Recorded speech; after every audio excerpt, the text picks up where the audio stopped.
Can you hear me? MG. What's up, dude? This is There getting me so she is. excited. How are you, babe?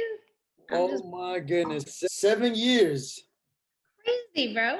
It feels like we talk every week at this point. How do I like this particular video? You look great. Look at Thank you, you. boo.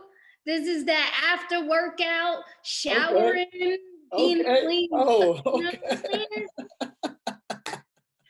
Don't get me hyped now, Javi. Don't get me hyped, boo. Don't get me We hyped. on. Come on now. You are If it wasn't pandemic, I'll probably be out there right now. We could have done this in person. having a You good know time. what I Yeah, mean? yeah. But you know what? Let me tell you something. We've all heard this before, right? As much as this pandemic has been challenging for most of us, it's made me start something like this. It's made people call themselves out and say, hey, listen, now that that 9 to 5 isn't really a 9 to 5, what am I going to do? Right. And what's the excuse now? I feel like it's created for some, maybe not for all, because I do know people who have been very depressed and uncertain during these times. But I also know other people like myself who have been like, this created urgency for me. Like, okay, now that, my job isn't the regular normal job, what else can I do to bring me happiness? Or have I been depending my happiness on my career, on going out, on hanging out with friends, on drinking alcohol, whatever the case may be? So it's really, pinpointed, okay, one, my happiness is inside of me, and it's whatever I choose to do that will create and engulf that. But then two, like, life is too freaking short and it's too uncertain. Like, have I been, pre-pandemic, I was putting all of my happiness, all of my purpose into one basket. And it's like the pandemic showed me that that one basket is not stable, baby girl. Like, you need to have multiple baskets. You need to, expand and create different sources of happiness, of income, of all these things. So that's where I'm at, boo. 100%, 100%. The fact that you're on to the next tip, you were just telling me with entrepreneurship, we're going to get to that.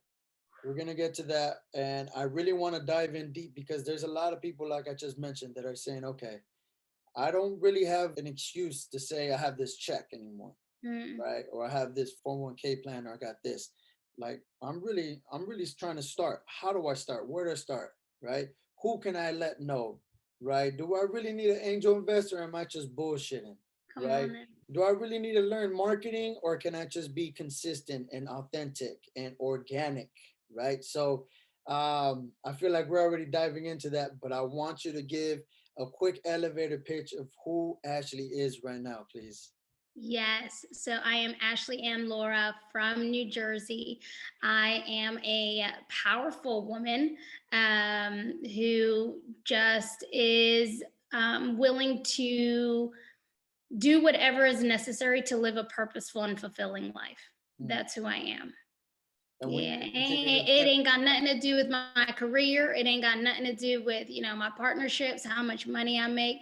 Everything to do with, am I living in purpose and am I happy? As often as I can be. I love that. I always end, and we are nowhere near ending this, but I always end a video with saying, I really want to see what it's like in the next year for this person. Right? I really want to see what is the next 5 years. So I really want to bring you back on once I see you with that big. Oh, there's no doubt, baby. There's Get no it, doubt. As get it I that race to the attitude. top, Javi, you coming with me. Let's go. Come on now, Let me pack my bag. Let's go. Right. Let me get my luggage Hold here. on, Let Vanessa. me Yeah. stop. Let me get ready. Come on now. We on. I love that. We got to keep Right. sharing that. Jersey, you told me you're Dominicana descendant, right? You got some Correcto. Dominican blood. Now that you say Jersey, it makes a little more sense. I didn't know you were Right, because from LA.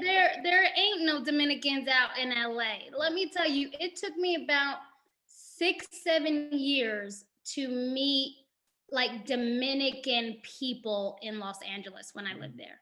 6, 7 years. So that was 6, 7 years of like loss of identity, because I had, when I moved to Los Angeles, I lost myself in the sense that I didn't know who I was. I didn't have my community out there. I didn't have people that looked like me or that looked like home.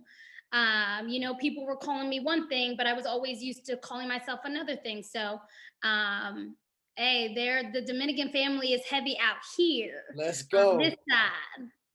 Let's Yeah. go. I'm telling you, I love bachata. You already know that from LMU days. So it's like, On yeah, I it. can't get enough of of your culture. So that is awesome. There is a mixture of other races, but you're right. It's that loss of identity, and I could kind of relate to that, right? Because my parents are from Guatemala. I could kind of relate to what you're saying because you're automatically placed as a Mexican if you're from LA.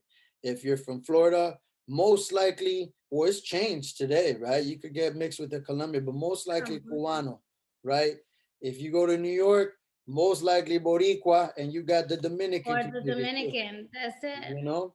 So, yeah. It goes to show you how, one, I was very ignorant. Like, I didn't grow up in a household where, my parents taught me about culture and taught me about our history as a Dominican.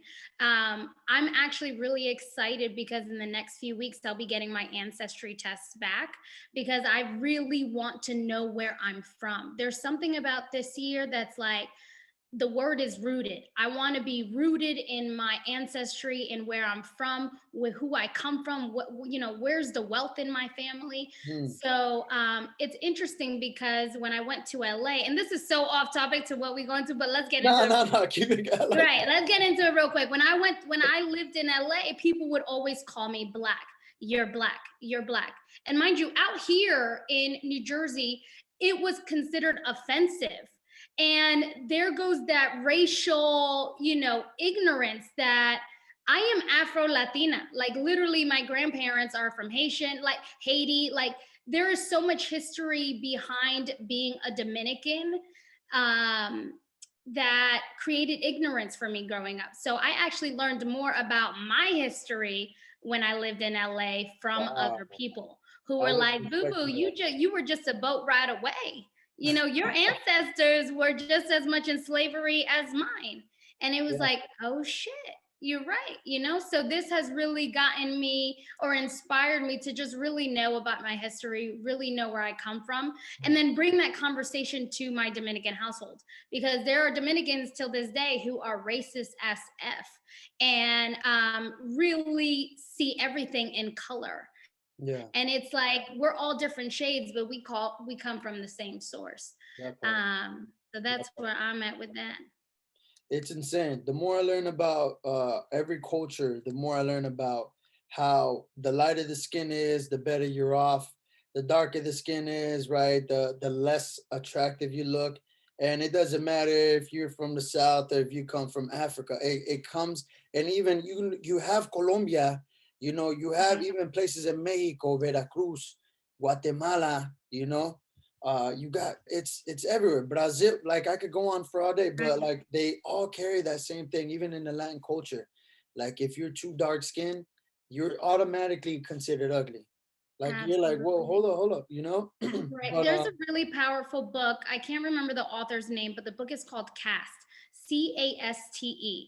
okay. Powerful book in regards to that mentality that we have about light skin and dark skin. Hmm. And so I highly recommend that book because that has put it into perspective why, as a society, as humans, we believe that lighter skin is considered more beautiful than darker skin.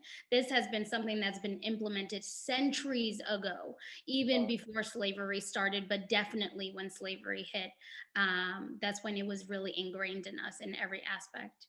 Jeez, we gotta erase that. I Mm, saw a video about the tension between Haiti and the Dominican Republic. They're right next to each other, right? And this was literally neighbors. their neighbors back to back. And yeah, a couple of years ago when I saw this video and I saw, was it the Dominicans? They're like, I'm not black. The Haitians are black. And I'm like, my man, like, you're black, bro. Like, you're Afro Latino. Like, rock that, you know?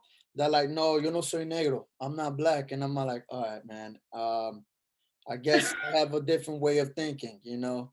So, Yeah, again, that's that cultural historical, just effed up mindset that we've grown up on, is that we're not the same. So like one of the ways I've been able to differentiate that is, like, for instance, when I'm in LA and I walk past a Black person, I get the head nod. You know, they see me as one of them, I see them as one of me. When I'm out here, there's no head nod. They know that I'm Dominican, you know what I'm saying? Or there's just no connection there. Okay. And so it's just really, really freaking interesting, dude. And the more we have these open conversations, the more we're able to be like, wait a minute, that's not normal. You know, we have normalized ourselves into these different categories and groups versus like asking and being in curiosity as to why do we behave that way? And what can we do to bring further connection? How can we change that? How can we educate the masses, right? Right. What is one thing that you notice over there, you know, how they could distinguish a Dominican or a Boricua, right? From like a Curly hair is right away. Curly hair, light skin, but I would say the hair and the light skin. But granted, so my family owns a bakery, as you know, and we are a Dominican-based bakery. However, there's multiple people that just come in. We're very diverse in terms of our clientele. And there will be people who appear, at least from the physical, to be pure Black. So I'll speak to them in English, but then they'll speak to me in Spanish. So it's like, you know, even myself, it keeps coming up even for me when I'm judging somebody by its cover. And so, I mean, is there a real way to differentiate? Absolutely not. But because there are majority of Dominicans out here versus in LA, that's where I feel like the mix up happens. I feel that, and I feel fashion is somehow, for some cultures you can notice it right away, right? Like if they're wearing boots and that and the sombrero, you're like, you can notice it right away, like, I see you, my man. But some people, like, they start rocking different gear that's not seen within those cultures, which is perfectly fine. But when they start speaking to you in Spanish, you're like, oh, okay, all right. Let me tell you, when I lived in LA, yeah, there have been so many situations where I had to speak in Spanish in order to like get what it is I wanted.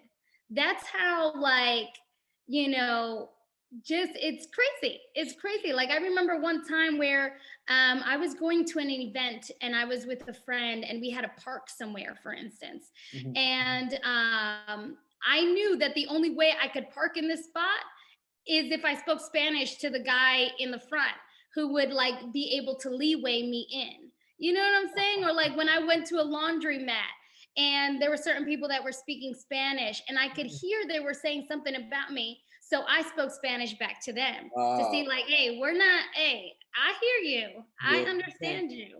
You better so, I mean, it's definitely been beneficial to know both languages, especially in LA. Because it's like they think one thing, they judge the book by its cover. And then when I reverse that shit on them, they're like, oh, where did you learn Spanish? And it's like, no, I am Spanish. It's not I learned it. I am. This is my culture. This is where I'm from. Close-minded people, and that's keeping it nice. So tell me more about entrepreneurship, Ashley. Like first of all, when you hit me with East Coast versus West Coast time for this podcast, I was like, wait a minute. What?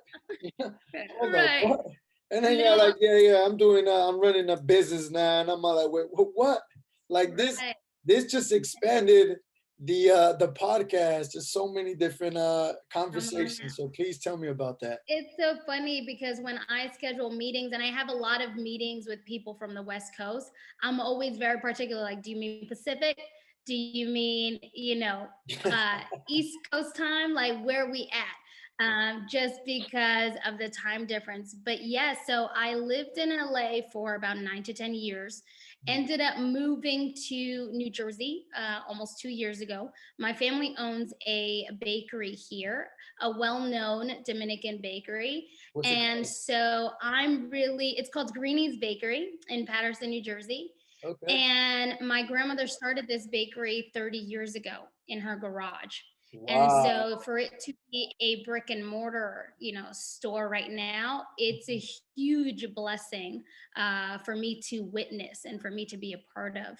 And so as the granddaughter, and even though I have tons of cousins, which I'm calling them out right now, even though I am, one of the grandkids, I have chosen to come in and really just modernize the place. They've been doing the same thing for 30 years in terms of using the same processes, the same inefficiencies. And so I said, okay, if I don't do this now, I'm never going to do it, because I have my own dreams, I have my own goals. And so it's definitely a lot of pressure when there is a perspective that I am taking over.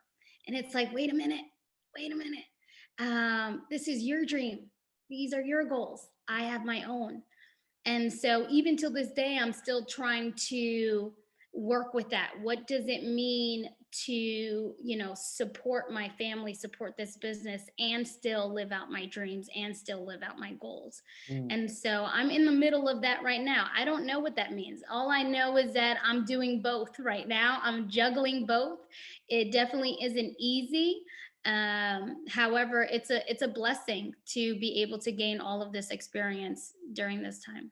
And you're going in full speed. There's no like, hey, we're gonna start at level 5 and Oh slowly. Oh no, no, you no, hit boo the boo. If treadmill on I'm level 10. Come You on know. now, if I'm taking my time to go in there, it's to do the work and then get out. That's my mentality. I've given myself 3 years to make this business profitable. This is technically my second year in the game. And I've already added different processes and different technologies like a POS system, a point of sale system. I added a CRM system, which is the client relationship management system. So, for instance, instead of taking orders on paper, which we've done all of our lives, exactly. Now we're taking it on an online system that has saved us so much time, so much energy. And so I've implemented that. Right now, we're in the middle of construction. So I literally one day last year drew out what I would want this business to look like physically, aesthetically, Wow. and how can I make sure that I'm using all of this space efficiently and effectively. And so to see that come alive right now, it is probably one of the most exciting yet scariest shit ever. And I'm realizing, how fearful I am of success, because once I manifest something, it's like, oh shit, now what, Yeah. And so that's where I'm at right now. I'm in the oh shit, we're deep, there's no going back, the walls have fallen, we are creating, it's looking amazing, and I'm just in it for the ride. The Mm. thing is that things are moving very fast nowadays, and especially with COVID. I don't know what the rates are in Jersey, right? But what the percentages of stores that are open, because you know how it is over here in Cali, like things Right. are very restricted still. But like that is highly needed right now because people, it's convenient is what I'm trying to get at. The fact that you're doing that, people don't agree with you, Ashley. You ain't Oh, got to explain it to the whole world. You I have to let them don't. And know. that's one thing I've realized, I have a vision for Mhm, this bakery, and not a lot of people have that same vision. mhm, But that's why God implemented that vision in me. You know what I'm saying? I know you don't need to agree. You don't need to understand it right now. But just wait and see. And mhm. so that's where we've been right now, familial wise, or even just employees wise. My grandmother, who's a matriarch, and even the employees are like, there's so many changes happening, or what are we going to do? And it's just like, relax, like, I got this, I know where we're going, I know where we're heading. And like you said, this COVID has really created urgency behind me, because things that I was planning on implementing 3 to 5 years from now, God was like, I need you to do that shit right now. No. And so that's where like the online system is at right now. Like people can do online orders, which I never could have imagined implementing that in our bakery just because of how hectic it is. I implemented a mini call center so that I'm aware of all the calls that are coming in. Now we have English and Spanish callers. And so it's just fascinating. It's really fascinating. I'm learning a lot. And again, I'm just in it. It's like, let me try something. And if I fail, okay, let me get back up. Let me try something new. And so that's the beauty of this family business, is that there's like a mini safety net there Mm-mm. where I can F up and still be loved and still be appreciated. There you go. Yeah. Well, you know what? Running a business is never right, if you will. And what I mean by that is not every step you take is going to be a home run. There's going to be some epic failures. But the Mhm. reason why I feel most people don't want to start is because they think that these entrepreneurs or these, businessmen or businesswomen, if you will, have a whole book, like a manuscript of how to be Right. successful. No, you don't. No, they don't. Some people don't even have college education. You My know, grandmother is a perfect example of that. She immigrated from Dominican Republic, brought her whole entire family here, and mhm. started something out of her garage without any background, without any education on it. You know what I'm saying? Like she didn't even go to high school. And yet this woman was able to build this business that is still profitable today. You know what I mean? Like it's like you don't need an education. You don't need that MBA, business degree. That come on yeah, now, like all you need is the vision and the commitment and the the consistency. hustle, When yeah, the hustle, yep, that's really all you need. And then you yeah. have to have the faith that things are going to work out. Even in your down times and the failures, like still keeping up that faith. And granted, it's one of the most challenging things, and it's the most rewarding thing Mm. to still have that faith, so that when you do accomplish something after years or after weeks or after months of working on a project, it's like, damn, that was all worth it. So why or what caused your grandma to start specifically a bakery? They could have started a hair salon, nail, this, whatever is booming in that area, or whatever is needed. Why a bakery? I don't know that answer. Yeah. However, just based on previous conversations with her, I think it was just a need for survival purposes. Like she really didn't have anything, and so she's never been the one to work for somebody. She's always been the let me start something and let me get money from being my own boss. And it's beautiful to reflect on that, because that's where I get my stuff from. I worked in a corporate office for 4 years. I left my corporate job in 2018 because I was like, I'm done fulfilling somebody else's dream. I want to work on myself. I want to fulfill my goals and my dreams. And the only way I could do that is if I left this place and really put my faith in who I was as a person and what I wanted to do. And so, granted, I don't know exactly why the bakery or why baking, but I would have to say a lot of it had to do with survival purposes. And look where it, took that. And we could both agree on this is that I'm sure grandma got down in the kitchen. And she felt that Always. I love doing this. I know it hits home because of people's reactions. That shit always reminds me of Friday After Next. It tastes so good, it makes you want to slap your mom. But, but Right. she knew that, right? And because of that, maybe a lot of people were like, "You're crazy. Like this is not realistic, right?" Why Oh, a I'm bakery? sure. They will always try to pinpoint. They're called the dream killers. Is what I call them. Mm, In Spanish, aguafiestas, the people who come and mm, shut down a party, right? Uh, they try to nitpick little things like that's not successful. Why would you do that? Why would, mm. yeah, oh, it's COVID, oh, it's this. And then all of a sudden you really start believing these things, right? That's why I don't share my vision with everybody.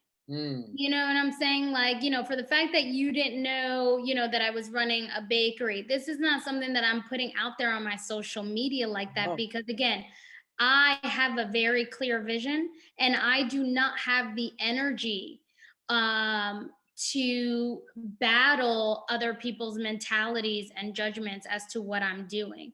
Mhm. And so that's why I'm not showcasing the construction, for instance, and what's taking place. It's more so because this is my baby, this is my project, this is like, it's so sacred to me that I don't have time to hear, the dream killers, to hear what the naysayers have to say. Mm. I know what it is I'm doing, and it's going to get done whether you like it or not.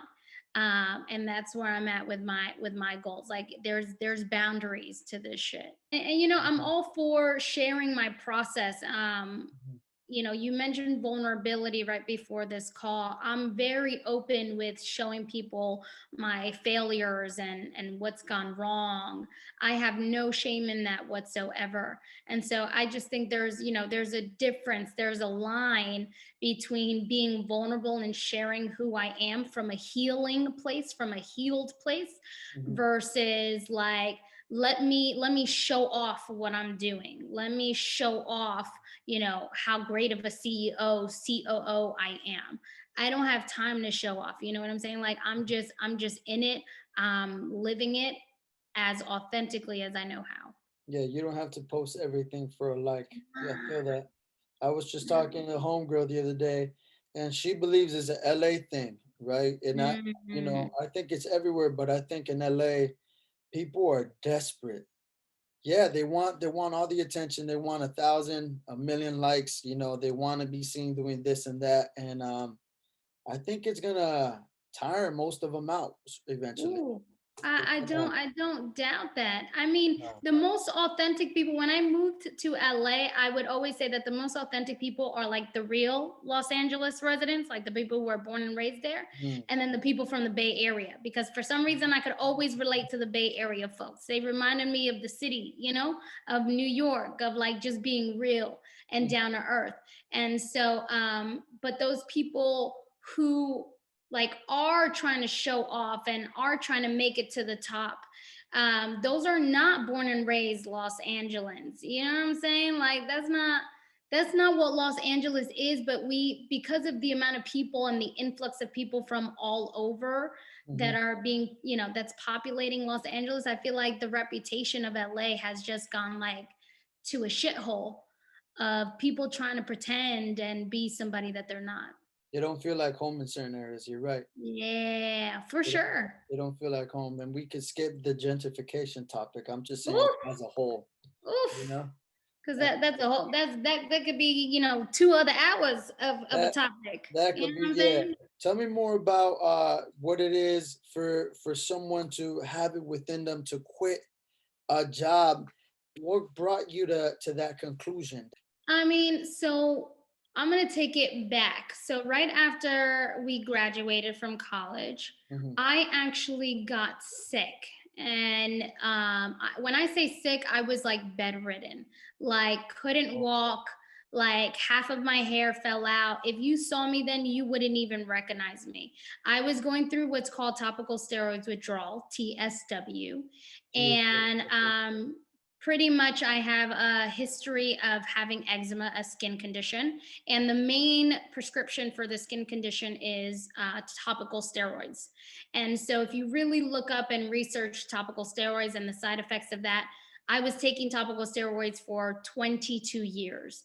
And so at one point, after doing a lot of research, I said, you know what? My body is way too dependent on this drug. I need to wean off of it. And so I cut it off cold turkey, and my whole entire body shut down, like completely. And so I was going through that for about a year and a half before this new medication came out. And in that year and a half, man, like, when I tell you my life flashed in front of me, like after college, I wanted to go to law school. And then it was in the middle of that year and a half where there was a voice that came up and it was like, law school? That's not who you are. That's you are way beyond law school, like in terms of like who you are as a person and what you desire. And so that changed completely during that year and a half. That year and a half, it just shifted my mentality. When you're that close to like, and mind you, I wasn't dying physically, but I felt like I was dying mentally and spiritually. And so when you're that close to death like that, you have no other option but to be transformed. And so when I started healing, it was like a new world opened up for me. I felt like a baby calf coming into this freaking world. And like, I would cry out of being joyful.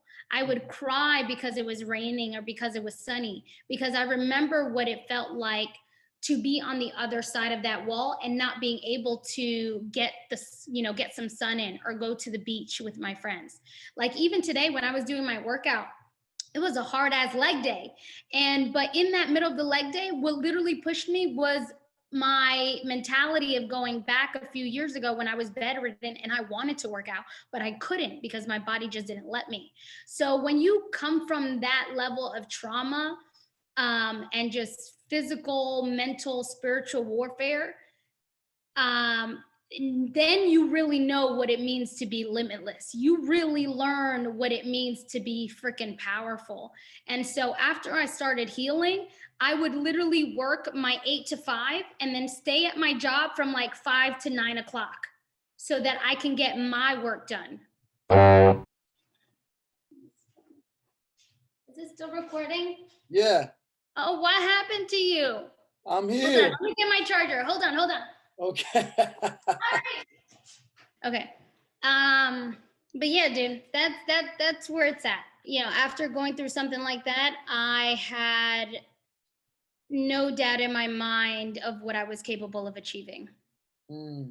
That's what led me to having the vision of leaving my job, doing speaking engagements.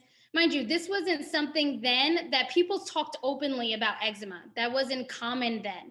So me sharing that vulnerably on social media was a huge game changer. And I created a position where no position existed, if that makes sense. Because doing speaking engagements on eczema didn't exist then. And now it's something that I do all the freaking time. Wow. And so, yeah, it was a beautiful experience. I have a journal actually of the months and weeks and days leading up to me quitting my job. And so what I would actually do when I was at work, and I remember this so clearly, I would leave work as if that was my last day. Like physically, I would feel like it was my last day. And I would go to the garage to my car and I'd be like, today's that day. That's it. I quit my job. And then obviously the next day I would go to work again. But I would do that same process. So what I was doing was mentally preparing for when that day would come. And so when that day came, it was so peaceful, dude. Because it was like, I've been preparing for this. This is what I've been imagining and writing about for months now. And then when it finally happened, there was no panic. There was no, oh my God, what am I going to do? Oh my God, this, oh my God, insurance, all of this. It was just like, I got this. I got this. And Wow. that's where everything came. I swear, I feel like my journals, because I journal almost every single day, they're really a testimony to my life and how I manifest, because everything that I've manifested, I've written about already. It's already been done. It's already been written. We tend to forget that something's there sometimes. Even if you put it as a screensaver on your phone, we tend to be on the go a lot, right? But having that vision board is like how people say writing it down. It sticks more. With what you just said with the corporate quitting it, I could only imagine what you went through mentally. I can only imagine the battles and how it's easy to lose touch of reality because you're battling so much. No one understands the level of pain, and for anybody to say, it's so easy to say no pain, no gain, or toughen up, and they don't know what is going on. Right. But it's so easy to let out. It's very tough, right? So what I want to know is, for anybody who's going through an injury, something related to what you've been through, or especially right now with COVID, right? Battling something, someone who's battling cancer, what steps did you find important to get back into reality, right? Absolutely. I mean, the biggest thing is visualization. I actually started a company right after I started healing called Visionary, and I facilitated workshops on vision boards because I found it to be so powerful and significant when I was sick. I would literally, in my bed, I would visualize being out on the beach and being healed and my skin just glowing and me working out. So I would use the process of visualization to support me in just getting up that day, to Mm, support me in just brushing my teeth that day, as challenging physically, mentally, and spiritually as it was for me then. And mm. so visualization is key. Like, be clear with what you want your life to look like. Actually feel it, see it, write it down. That is always supportive. And then the second thing is doing things that you love to do and being curious about doing more things. Um, so, I mean, this could literally be anything. Like, the first thought that comes to my mind is when I was in LA. So my partner and I are long distancing right now. And so when I was in LA, he took me line dancing, which I've never done in my life. But that curiosity brought so much like childlike fun and joy within us that it was such a beautiful experience. And so my second thing is like try new things. Continuously try new things. Get out of your comfort zone and just do things that you love to do and that bring you joy and peace and love. Line dancing, huh? Yo, never thought. Mind you, I was a dancer throughout LMU. I was a captain of the dance team, never did line dancing. But it was one heck of an experience, and I am open, completely open to doing it again. Absolutely. That is awesome. And I commend you on doing a long distance relationship. It could really test you, especially during these times, right? The human Absolutely. body needs assurance in different ways. Completely. And Completely. and And what this has taught me and my relationship is that we are our love extends these beliefs that we have. Our love extends through the distance that's between us, and that's the beauty of that, is that we've been able to tap into our creativity to spice up our, our love life, even though we're 3,000 miles away. I've already been long distancing in my relationship for over 2 years now, oh and wow. so it's even crazy to think that. um, and we are in a time right now where we're building our foundation individually so that when we do connect again and do come together physically, it's like we have a rock solid foundation and we can just build together from there. So right now, it's about building for me. For him, it's the same thing. So that when we come together, we're ready to expand. Do you mind me asking what he does? So he's a professional athlete. He's trying out for Oh, the Olympics. With the Olympics, not taking place right now, that's a little bit hectic. So he's been doing that for about 5 years now. And wow. so he also picked up recruiting on the side to just, support financially, as being an athlete is very, very, it just doesn't leave you stable financially. It's entrepreneurship in a different level. And so he is also a recruiter, but his main dream and purpose, and the reason why we're long distancing it right now, is because of his dream of becoming an Olympian. And so his training, his coaches, everything is out there. And as a partner, I get to respect that and I get to honor that. I love that you both could see the light at the end of the tunnel. I love Absolutely. that you guys are willing to support each other, even if being an athlete, during these times is something that may not make sense to many people, but it makes sense to him. And you Right. see the light in him when he talks about Absolutely. that, and that brings light in you, and Absolutely. for anybody that's listening, like that's a clear indicator that, those are the right steps to a successful.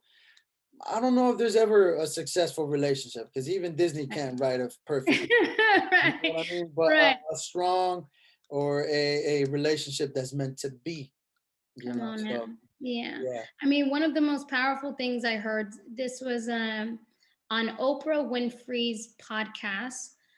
She was interviewing Alicia Keys, and Mm, she said something really powerfully at the end. I'm butchering the exact words, but she said that sometimes we are in relationships so we can seek like the most growth individually as a person. So the partners that we end up with are not necessarily there to bring us the most joy and the most happiness and the most love, but they're there to bring us the most growth mm. and purpose in that relationship. And so I truly believe that that's like Josier, that's his name. He's like my soul. Like we are soul tied because I have grown so much as a person, as an individual with him, that it's like I am so excited to grow even more, within the years to come. So that's where we're at, Bill. It was both the game and Bill Gates. They said it in different words, but it's the same message. They asked them, "What does it take to be successful?" They said, "Find yourself a woman that's willing to ride with you and build an empire." And that's why you see them, with all these zeros in their bank account, you know. Come on Yeah. now. Come on So now. Like wealth goes so much further than the finances, yeah, than the yeah. physical dinero. You know what I'm Hmm. saying? It's about who's in your community, and how are you building together, and are you happy along the way of building? Uh-oh. Uh-oh. Javi, come back. Okay, you there? I like coming. Wealth goes beyond the finances, the physical form of money, for me at least. Mm, There's wealth in knowledge, there's wealth in love, there's wealth in relationships and connection. And so that's, for me, that's what wealth is. You want to be wealthy in all areas of your life, not in just finances. this whole relationship thing, which I'm very infatuated about, maybe for another time because it's something that hits home for everybody, especially the times that are changing. Women today being more successful than men. How can men Mm, mentally prepare for that? Because whether they like it or not, these queens are stepping up to the plate. And if you know how to support a queen, right, you could benefit twice as much. So, you know, 100%. so 100%. that definitely is Let a. me tell you something. Josie and I, we've been through a lot of, and even though we're a very young relationship, Mhm. we've done a lot of therapeutic work, both as individuals and then together as a couple, Wow. which has been like the game changer. And so things that I feel like married couples are doing, when they're about to get divorced 20, 30 years down the line, we started doing that before we got into a committed relationship. And I feel like that's why we're advancing both individually and collectively Mhm. in faster rates than I would have ever imagined or visualized. Like one thing like when it came to our relationship, it's not something that I could have imagined. It was like God was like, I have a greater plan for you. Like your limiting thoughts are nothing on, what this relationship is going to be for you. And that's exactly how it's been. How long have you guys been together? For 3 years. We just made 3 years, but I've known him for about like 5, 6 years already. That's a plus. Oh, Already absolutely. getting to know someone that kind of breaks the ice already. I like that. I like that. Absolutely. Okay. Therapy. I mean, yeah, I've heard a lot. I've heard about it. Yeah, I've heard about it, and I've heard people who said they benefited a lot from it. So, sometimes you need that middle person to call you out. You Come know. on now. And, And just to like have you become aware of your thoughts and actions and how you show up in the world. Many people don't realize how they show up in the world. mm, They, and so once what do you that mean by mirror, show up? how they show up in the world, meaning like, whether they are timid to other people, whether other people see them as bitchy and not trustworthy. That's what I mean. And so Mm, I had to learn a lot about how I was showing up in the world. And I'll give you an example. um, other people thought me or saw me as somebody who was super committed to my goals, which I am, but they also said that commitment got in the way of connection and relationships. Because what I would do like 4 years ago is if you wanted to contact me, Javier, and see if I'm available, you would need to call me in that moment to see if I was available. I would never commit to our time together. Wow. That's how I showed up 5 years ago. And so to, come to this point and this realization where it's like connection and relationships are the only thing that matters in this world, honestly. And so when I commit to a relationship, when I commit to a time of connection, like right now, what I gain from these experiences are are much further and much greater than if I just did something by myself. I was a lone wolf all my life. Until this day, I battle with lone wolfing it and doing everything on my own and not asking for support. And so that's how I showed up in the world. I was a lone wolf in the world. But now, for me, a lot of it is about connection and relationships and partnerships.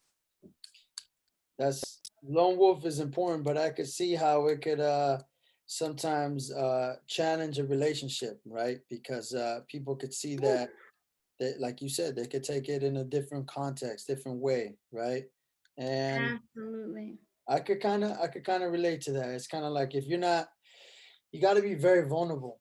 Something that takes time and practice, and it doesn't Right. happen the first time. You got to be very authentic, and something with the Latino community. If you're a male, you're not Mm, allowed to do that, and right. uh, you know you're gonna lose all the right women if you continue to Mm. think that way. So And that's the beauty of doing like leadership work and therapeutic work, that you learn that even as a male, it's okay to be vulnerable. It's mhm, not seen as a weakness, it's seen as a strength. And wow, that's one thing that I would have to say, even with Josier, he's really stepped into his vulnerability. And it's the most beautiful thing I've ever got to experience from a male. I grew up in a household with my father and two brothers. And okay, so I leaned more towards my masculinity, in the sense that anything they did, I could do. That was my mentality growing up. Like if okay, my brother could stay out to 2 a.m., guess what? I'm staying out to 2 a.m. Yeah. And so that, mind you, that was ineffective and inefficient in my household. That did not work. But that was my but you tried mentality. it, Right, I tried it. That's all that matters. So I grew up very masculine in my ways of being, meaning that everything was just about goal and vision and time and energy, and not about connection and vulnerability and sharing my hardships and sharing my failures. Mhm. That's the feminine part. And so I've really learned how to step into my femininity over these years, so that I can connect with more people on a deeper level, not just that surface shit, Mhm. not just the okay, we're working at the same job type of shit, but like really connecting with them, where I've created friendships and sisterhoods that like will for me will last forever. That is my intention. That's important. That's Yeah. important. I highly favor that. And I come from, both ends. What I mean by that, like I was that chubby kid with the Mm. crooked ass teeth and the acne and the hand me downs from my brother because my parents couldn't afford to buy me an outfit. When you have that mindset, shout outs to soccer. I was able to get back in shape, you know what I mean? Or get in shape, right? And just change this image that I had. You know what I mean? Mm. So I know what it's like to I could easily spot an outcast because I am an outcast. Mm. I still am to this day. I choose to be an outcast when I know that the crowd is not the right crowd Come on to now. be with. You feel me? So that's very important right there. Yeah, That's and you saying that reminds me of this book I'm currently reading right now called damn, I can't remember the name, but it has the word in there, True Belonging. It's by Brene Brown. And okay. she talks about that outcast, where it's like, at least growing up, and I can relate to you, we've never felt like we belonged in certain places. Mm, But when you truly belong to yourself, you belong in every place that you step into. And so when you stay true to who you are and you're integral to who you are and your values and your beliefs, that's where the most fulfillment stands. You Ab- know, that's where you create the greatest joy. Absolutely. Yep. Yeah. Yep. I learned that early on. Stop trying to be someone you're not, man. That And doesn't work, boo. nah, It doesn't work and it nah, doesn't get us anywhere. hell no. Nope. Yeah. I'm doing just fine if you ask me. If you ask me, boo boo, if you Yeah, ask shit. me, The last time I checked, I'm doing God, just fine. Come on, amen, amen, baby, yeah, amen. yo, we gotta have more of these. Ashley, it's dope. I It's would dope to talk love to you to, again. bro. Finance plan is what I titled it. You for you it was urgent because you were going through experiences with your body, right? Your body Right. was talking to you and you were talking to your body, right? But for people who want to quit a job right now, or who wanted to quit a job, or who will want to quit a job eventually one day, Right. what would you suggest to them when it comes to what steps you took aside from writing it down? Was there a financial plan? Did you save up? If so, how much did you save up? What would you prep them Oof. with in order to leave that corporate world that people are stuck to? Right. I mean, to be fully authentic and honest, right now, I had zero financial plan. Mm, When I say zero, I mean zero. A girl wow. didn't know when her next dollar would come. And that goes back to, who are you as a risk taker? There's levels to risk taking. And so I'm a big risk taker. So I was willing to risk my financial security for my goals and dreams. And so, but funny story, and talk about like pure manifestation and just like my faith in God's hands. The day I was quitting my job, I had a call at 12 p.m. for an interview to start writing blogs about my eczema, about what I went through. And Wow. so I got that job that day, 12 p.m. That would fit at that time, that was completing half of my salary already. About 5 days later, hear Come on this, now. Javi. About 5 days later, after I quit my job, I got a coaching opportunity that paid twice as much as I would get in 1 month at my job. And so, you, bro, I can't make this up. I can't make this up. So in 5 days, I was able to make more money than I would have at my job in a month. In 5 days. After that point, dude, I was like, I'm never turning back. Hell the F no.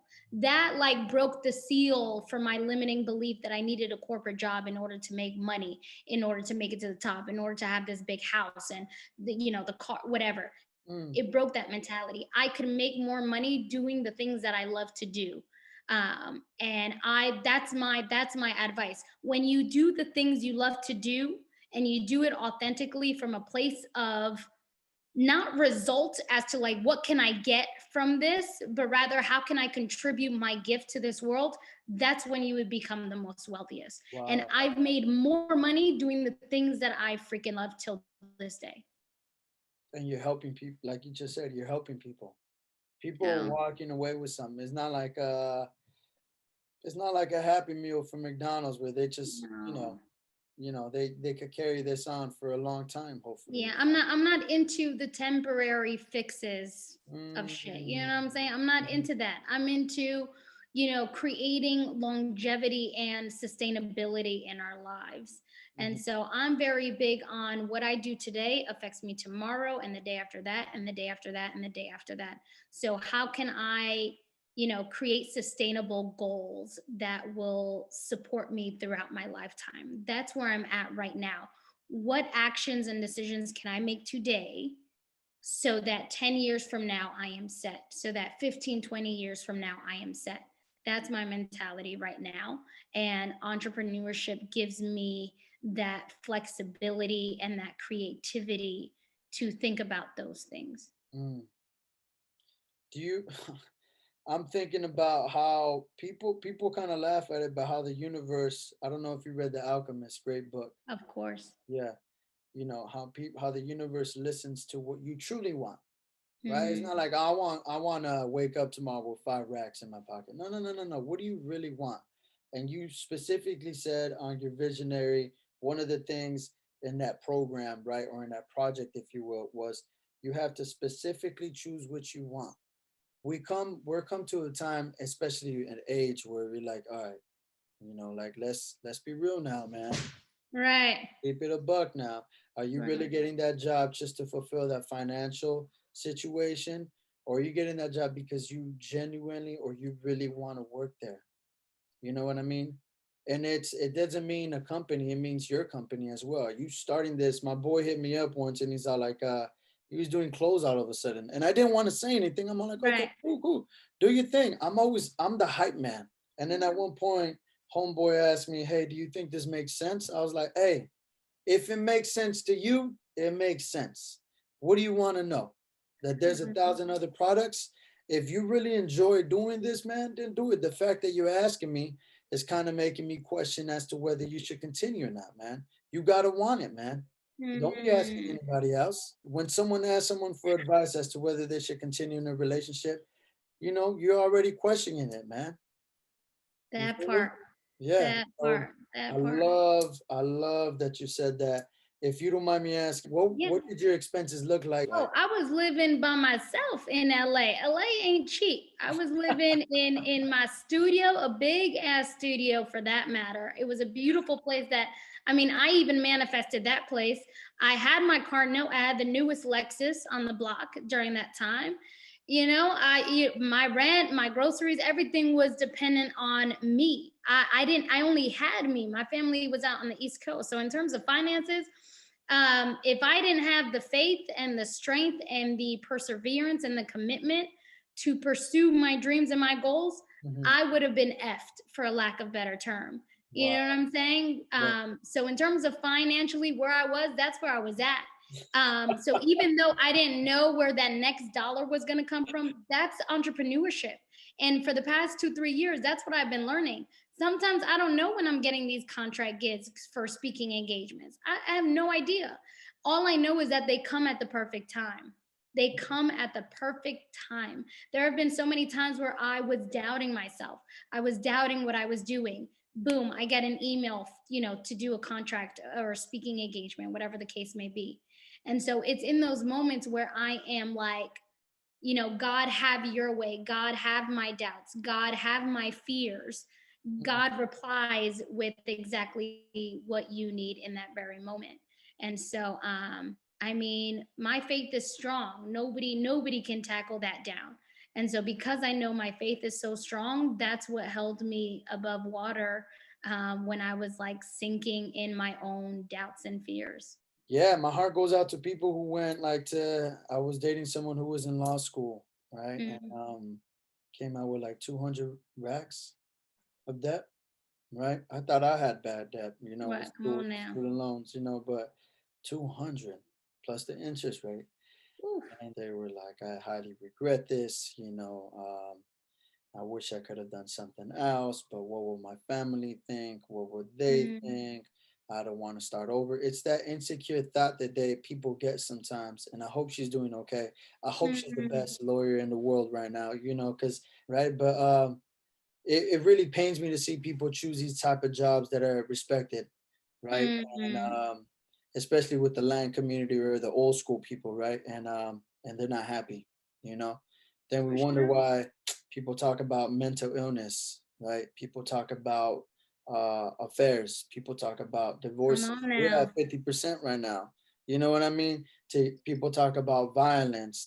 People talk about just more inequality, which all those things have branches, right? Absolutely. So It's because people aren't doing what they love to do. People mm, aren't being themselves. They're not being authentic to who they are and the gifts and the uniqueness that they are. mm, So when you fulfill somebody else's dream and goals and that isn't aligned to who you are as a person, that's where you create all that shit you mhm, mentioned. mhm. The affairs and the insecurities and the depression and the mental illnesses, like that's where it stems from when you're not authentic to yourself. That part, I wholeheartedly believe that. that part, that part. And there's nothing wrong with like starting small. People want to flaunt things they don't have. Like, yo, Come on now. if you gotta get a little hoopty ride for a year or two, Boo. Let me tell you, I am so happy that I went from my Lexus to my Toyota RAV4. I couldn't be more joyful in my damn life, okay? Yo, My goal is to pay off this Toyota in 4 years so that I am complete with, car payments until that shit, knocks until its wheels come off. You know what I'm saying? Like, I ain't got time to flaunt. Let me tell you, after college, I had a yo, Mercedes Benz. For what? For what? Biatch, you know what I'm saying? And so, but it's in those experiences that I've learned who I am and what really matters in my life. And so, yeah, I could have afforded it then and I can afford it now, but it's not my priority. It yeah, doesn't align to who I am. So you will never see me as the girl who's rocking a Rolls Royce, who's rocking a Gucci bag yep, and yep. Louis V's. That's not who I am. And if that's who you are, perfectly fine. That's your priority. My priority is generational wealth. It is becoming a multimillionaire in my family. That is my goal in my lifetime. Mm, I feel that because I'm going through that right now. I'm going through the same steps, and I'm like, Mm. hey, 5 years from now, this won't matter to you, man. Oh no. 5, 10 years from now, you're gonna be in a different place, you know. Amen. And I truly believe that. Like, I am no Pardon longer, going with what the society want me. from this type of person, right? Mm, I don't want to get washed away like that. Nah, nah, nah. So this is me barking back, right? This is this whole mm, podcast. These are like some of my projects. I love the fact that one day soon they're gonna be, out there and people are gonna be like, right? So, but yeah, I love that. I love the fact that you said that, and there's someone that's gonna see this and is gonna say like, "Yo, I can make this happen. Just jump, absolutely. just Yeah, jump." Yeah. absolutely. Here's a separate topic, and it's completely random, but I like to know what you think. And the reason why is because I had a friend who had it was like what he would say a very noticeable condition, right? Okay. Of eczema. He was born with it, and it's he is like, I love that he's traveling the world. I love that he's changing his diet and that he's active. He told me that there was times where his body was on fire and he was trying to act so normal in front of a Mm, conversation when he wanted to like just jump and scream and like, again, I could only imagine the challenge it is to sit down, and what most people call a normal conversation for him was just like, and I would ask myself like, I would say, "What's up?" I was when I would run into him, I'm like, "Hey, what's up?" And he just not respond sometimes. I'm like, mm. what the fuck is wrong with this dude? Like, what I do? It's Right. it's it's Javi. Like, how you gonna hate on? Right. Why would you hate Javi? You know what I mean? Like, what I do? Right. And obviously brush it off. But I later found out that he's going through his challenges day to day. Mm, You know, mm. day to day.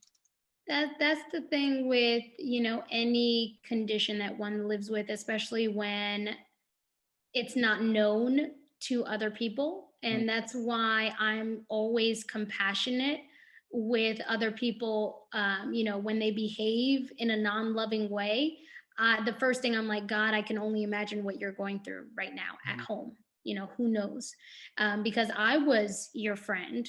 I would be in conversations, in meetings, in school, in college, and wanting to rip my clothes off and like just scratch my skin off. That's how intense my itching and my eczema would get. mm, And so I relate to that wholeheartedly. But for me, what saved me on the other side is being vocal about it and being open about it. Once I put it out there in 2016 that I had eczema, the amount of people that came back and was like, I have eczema too. Oh my God, I didn't know you were going through that. It was like, psh, It opened up a new portal. And so when you are vulnerable and open about sharing your story, you would realize that you're not alone either.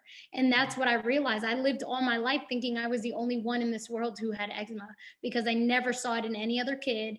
I never saw it in my community, in school, nothing.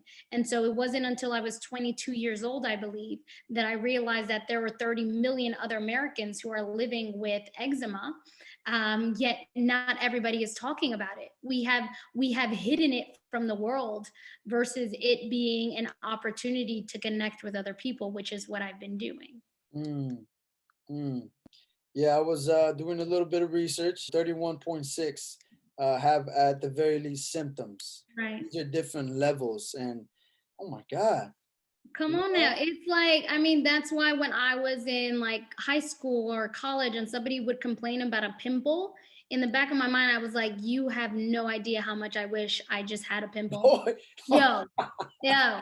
It was like both hands. You know what I'm saying? Psh, yeah. You know what I'm saying? It was both hands. Smack the shit out of somebody, you know? But it's like when you worry yourself about these little minuscule things, and granted, everybody, I can't, who am I to say that that's not worrisome for you, that a Mm, pimple is not worrisome for you, you know? yeah. It's not about that. It's just like, man, people don't realize how much I wish, the pimple was the only problem I had in my life right now. Mhm, mhm. I envied people who had clear skin. I envied women who could go to the nail salon and get their nails done. I had to have my nails cut to the freaking skin, dude, so that I wouldn't bleed when I would scratch my skin. Oof. And so I grew up just in a lot of envy and a lot of jealousy because I wasn't able to do those things. So that's why in this healing state, for instance, like I get my nails done every 3 weeks, boo boo.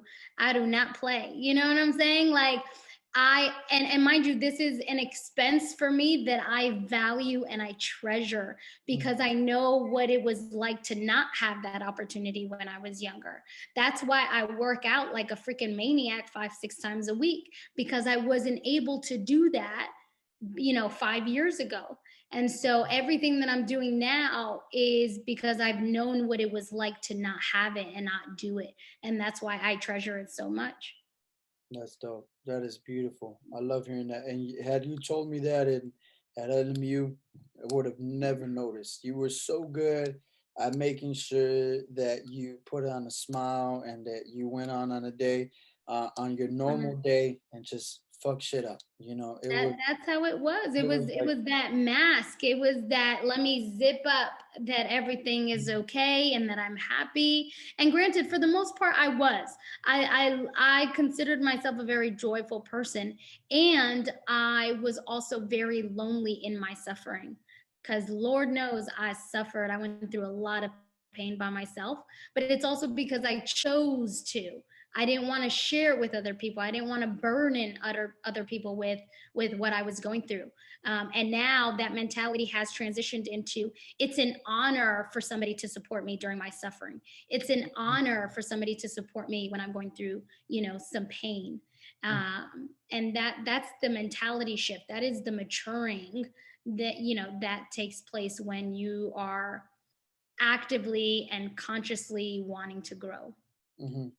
yeah, you didn't have the time to explain to each and every student or staff member at LMU No. what it was like. And maybe you're like most people who want to show like they're fine. I don't want you to see me going through a hard time, right? I don't want you to think of me as like less, for lack of a better term, right? Right. Or put, weak, put me in, yeah, put me in that category, like right. that person deserves a tap. No, no, no, give that person a hug. What the fuck, Right. Yeah, yeah, Right. we're all in this together in some shape or form. Come on now. Yeah. And we may not always be able to relate to the things that cause us suffering, but every human relates to suffering. Mm, Every human relates to pain. Every human relates to depression and sadness. We all go through it one way or another, in our lives. And so, for anybody hearing this, like, you are not alone in what you're going through. There is somebody out there who can relate to what you're going through.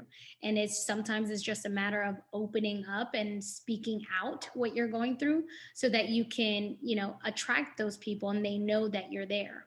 Hmm.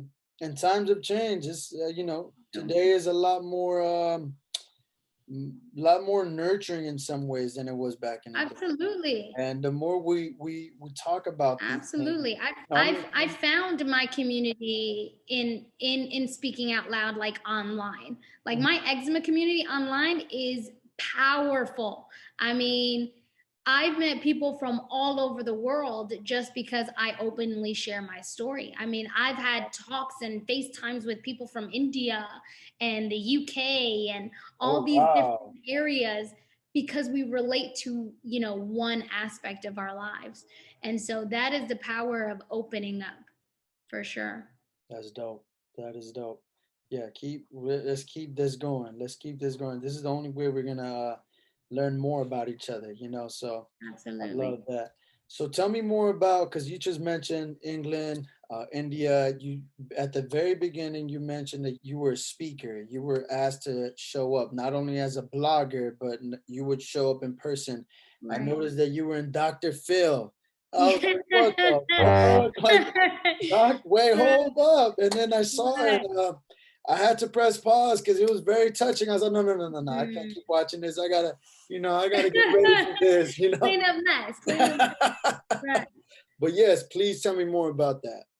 Yeah, I mean, again, I created a position where there was no position. There, people weren't talking about eczema. Eczema wasn't a topic of conversation.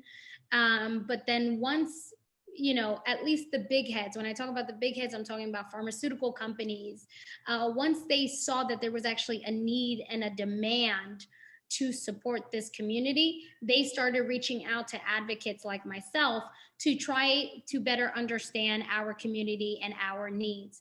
And so I really, stepped up into that spokeswoman person and just, inspirational person for my community. I've worked really closely with the National Eczema Association. I've Mhm. worked closely, I write blogs right now, even till this day, with Health Union. I've worked with Leo Pharma, AbbVie, like all these different pharmaceutical companies so that they can better understand what it is we want and what our needs are. And so before COVID, I was actually traveling almost every 2 to 3 weeks doing some type of engagement, which was beautiful because this is exactly what I wanted. Granted, I don't think I want to be on a plane every 3 weeks for the rest of my life. So I've also learned that experience. Um, but yeah, it was about people wanting to know more about what it is we go through. So those were, the like the pharmaceutical companies, the big heads, they wanted to learn. But also I realized that my community wanted some level of inspiration from somebody who has healed or who is healing. They wanted to know how I did it and why I did it and what steps I took to, to heal myself. So I became, a spokeswoman for that as well. So who knows where this is going to take me? All I know is that it's a topic that I'm super passionate about Mhm. and that it's authentic to who I am. And like I said earlier, when you are authentic to who you are, the wealth will come, the opportunities will come. Mm, I love that. I love seeing your posts. It always brings a smile. You always bring the energy. And if I'm touched, and I know that there's someone out there that is probably going through three times worse of an obstacle, right? If I know that I'm being touched, I know it's going to touch them. Thank you. And I'm proud of you for speaking up. I'm proud of you for stepping up to the plate. I'm proud of you for not trying to act like the regular sheep, if you will, Mm, and stand out, and say, hey, listen, this is me. mm, I would have never, not that I think of you differently. Well, of course I think of you differently. I think of you as a stronger woman, right? Back then I just saw you as an intelligent, beautiful, outgoing woman, and then when you hit me with the bachata, I was like, hold up, I'm late to class, but let me right, put some Romeo Santos real right. quick, Come on now. Come on now. but Amen. yeah, I love that. where can people find, and I know your Instagram has a link tree, right? That connects Yes. to all of those things. So if you'd like to let people know right now, where can people find you? Yes, so there's multiple things. I mean, right now I'm on a like mini hiatus with social media because I'm learning to really just be in life and be living in life. So I am doing my best to not put so much emphasis on social media. But I mean, if you reach out to me on there, if anybody reaches out to me, I will contact them directly, honestly. That's just the type of person I am. I'll probably tell you, let's hop on a call so we can just like talk it out and connect. But really, social media, Instagram is my platform. That's where I'm most authentic to what I do, who I am. I have all my blogs on there on the link tree. I have Dr. Phil on there in case anybody wants to check out that episode, which was a great experience. But yeah, that's where I'm at. Again, I am not here to post every aspect of my life, and I'm here to live it, and that is my intention for other people. If you are a woman, I hold a women's circle every single week, same time, same day on Wednesday, that you can always join in, and we talk about different topics about life. But yeah, just hit me up. I'm here. I love that. That's what's up. That's what's up.